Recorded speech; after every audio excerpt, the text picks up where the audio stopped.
Hello everyone. 10ാം ക്ലാസ്സിന്റെയും plus ടുവിന്റെയൊക്കെ ബോർഡ് എക്സാംസ് നടക്കുന്ന സമയമാണ്. അപ്പോൾ 10ാം ക്ലാസ്സിലെയും പ്ലസ് ടുവിന്റെയും ബോർഡ് എക്സാം എഴുതുന്ന വിദ്യാർത്ഥികൾക്ക് എങ്ങനെ സ്മാർട്ടായിട്ട് ആൻസർ റൈറ്റിംഗ് ചെയ്യാം എന്നുള്ള കുറച്ച് ടിപ്സ് ആയിട്ടാണ് ഇന്നത്തെ വീഡിയോയിൽ ഞാൻ വന്നിരിക്കുന്നത്.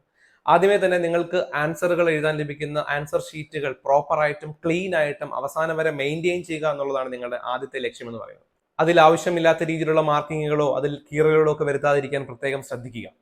നിങ്ങൾക്ക് തരുന്ന ആൻസർ ഷീറ്റുകളിൽ മാർജിൻസ് ഉണ്ടാകാനാണ് സാധ്യത. ഇനി ഇല്ലെങ്കിൽ തന്നെ ഇടതുവശത്തോട് ചേർന്ന് വലിയ രീതിയിൽ പെൻസിലും സ്കെയിലും ഉപയോഗിച്ചൊരു മാർജിൻ ഇടുന്നതിനായിട്ട് ശ്രദ്ധിക്കുക.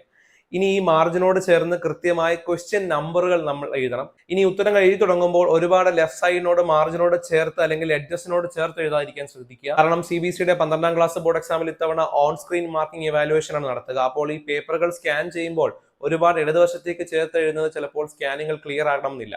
അതുകൊണ്ട് ഒരു കുഞ്ഞു സ്പേസ് വിട്ടിട്ട് ആൻസർ എഴുതുന്നത് എപ്പോഴും നല്ലതായിരിക്കും.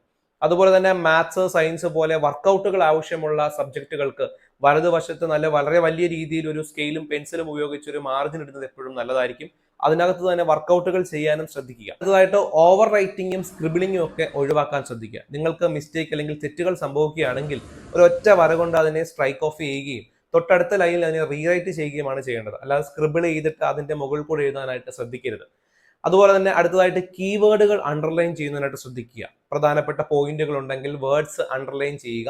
അത് നിങ്ങൾ ഉപയോഗിക്കുന്ന പേന കൊണ്ടോ അല്ലെങ്കിൽ പെൻസിൽ കൊണ്ടോ കൃത്യമായിട്ട് സ്കെയിലുകൾ ഉപയോഗിച്ച് വരകൾ വരയ്ക്കുന്നതിനായിട്ട് ശ്രദ്ധിക്കുക. അപ്പോൾ ഇങ്ങനെ പറയുമ്പോൾ എല്ലാ ലൈൻസും എല്ലാ പാരഗ്രാഫും അണ്ടർലൈൻ ചെയ്യരുത്. ഇമ്പോർട്ടന്റ് ആയിട്ടുള്ള കീവേഡ്സ് മാത്രം അണ്ടർലൈൻ ചെയ്യുന്നതിനായിട്ട് ശ്രദ്ധിക്കുക. അതുപോലെ തന്നെ ഡയഗ്രമുകളും ഗ്രാഫുകളും ഒക്കെ വരയ്ക്കുന്ന സമയത്ത് പെൻസിലുകൾ ഉപയോഗിച്ച് നല്ല ബോൾഡായിട്ട് തന്നെ വരയ്ക്കാനായി ശ്രദ്ധിക്കുക. കാണുന്ന രീതിയിൽ തന്നെ ലേബലൊക്കെ ചെയ്യാനായിട്ടും ശ്രദ്ധിക്കുക. പിന്നെ പുതിയ പേനകൾ വാങ്ങി പരീക്ഷ എഴുതാൻ പോകുന്നവരാണെങ്കിൽ ശ്രദ്ധിക്കുക, നിങ്ങൾ ഉപയോഗിച്ച പേന കൊണ്ടായിരിക്കണം പരീക്ഷയ്ക്ക് പോകുക. അറ്റ്ലീസ്റ്റ് നിങ്ങൾ ഒരു തവണയെങ്കിലും എഴുതി പ്രാക്ടീസ് ചെയ്ത പേന കൊണ്ടായിരിക്കണം പരീക്ഷയ്ക്ക് പോകുക. 1-2 പേനകൾ എക്സ്ട്രാ കരുതണം. ആ പേനകൾ കൊണ്ടെല്ലാം ഒന്ന് എഴുതി നോക്കിയിട്ട് വേണം, അത്യാവശ്യം കുറച്ച് എഴുതിയ പേനകൾ കൊണ്ടാവണം നിങ്ങൾ പരീക്ഷയ്ക്ക് എഴുതാൻ പോകാൻ.